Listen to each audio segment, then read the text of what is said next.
Alors voilà une situation que beaucoup connaissent. On possède une entreprise, mais impossible de la gérer au quotidien. C'est un vrai dilemme. La bonne nouvelle, il y a des solutions juridiques. La moins bonne, c'est que si on se trompe de solution, ça peut coûter très très cher. Allez, on va explorer ensemble comment on peut déléguer la gestion de son fonds de commerce et surtout comment le faire sans y laisser des plumes. C'est exactement ce casse-tête qu'on va tenter de résoudre aujourd'hui. Que ce soit un choix délibéré ou une contrainte, le fait de séparer la propriété de la gestion, ce n'est jamais anodin. Il faut absolument trouver une structure qui protège tout le monde. Le propriétaire, bien sûr, mais aussi la personne qui va prendre les commandes. Et c'est justement là que les choses se compliquent un peu. Il n'y a pas une seule voie, mais plusieurs chemins possibles. Chaque contrat, chaque option a ses avantages et ses pièges. Tout l'enjeu, c'est de trouver la formule la plus adaptée à une situation précise. Alors, c'est parti, commençons notre exploration. On entre dans le vif du sujet. Cette fameuse dissociation entre la propriété et l'exploitation, c'est vraiment le cœur de notre analyse. C'est une situation qui exige, qui réclame même une structure juridique vraiment bien pensée pour que personne ne soit lésé. Et pourquoi on en arrive là? Eh bien, les raisons sont super variées. Ça peut être un empêchement personnel, la maladie, l'âge, ou alors c'est une pure stratégie de développement, parce qu'on gère plusieurs boîtes en même temps. Et puis, parfois, c'est tout simple. On hérite d'un fonds de commerce, et on n'a ni l'envie, ni les compétences pour s'en occuper. Bref, vous voyez, ça concerne beaucoup plus de monde qu'on ne le pense.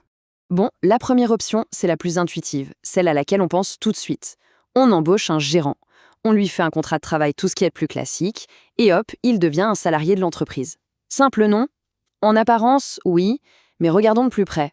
La clé de voûte de cette solution, c'est ce fameux lien de subordination. C'est vraiment le cœur, la définition même d'un contrat de travail en droit français.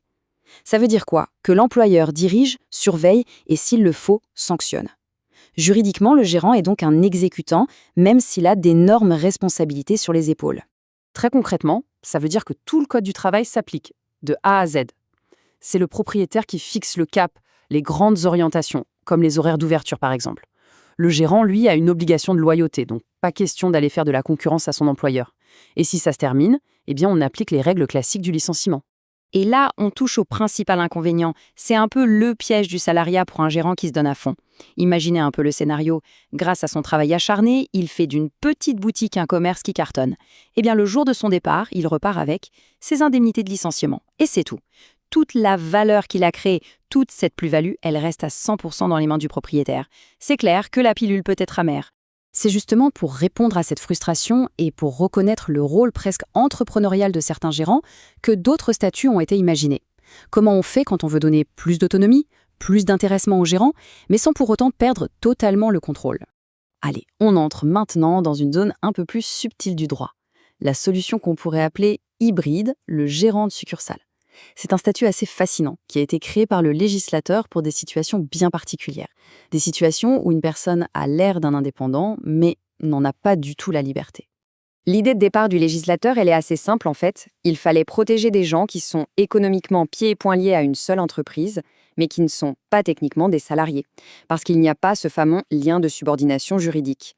C'est une sorte d'extension de la protection sociale à des non-salariés. Ce tableau illustre bien toute la subtilité du truc. D'un côté, on a le salarié, avec une subordination juridique claire et nette. De l'autre, le gérant de succursale. Sur le papier, c'est un partenaire commercial, un mandataire, mais dans la réalité, sa dépendance économique est tellement forte que la loi vient mettre son grain de sel et lui dit « Ok, on va vous accorder une partie de la protection du Code du travail ». C'est un équilibre assez délicat à trouver. Donc, la base de ce statut, d'un point de vue commercial, c'est le contrat de mandat. C'est simple, le propriétaire, qu'on appelle le mandant, donne au gérant, le mandataire, le pouvoir d'agir en son nom pour faire tourner la boutique. Le gérant est un représentant du propriétaire, en quelque sorte. Mais attention, et c'est très important, ce statut n'est pas un choix. Il s'impose dès que 3 conditions cumulatives sont réunies.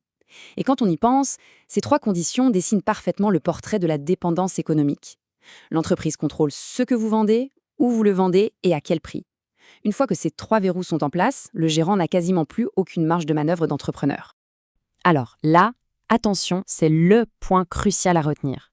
Ce statut est ce qu'on appelle d'ordre public. Qu'est-ce que ça veut dire en clair? Ça veut dire que la loi est plus forte que ce qui est écrit dans le contrat.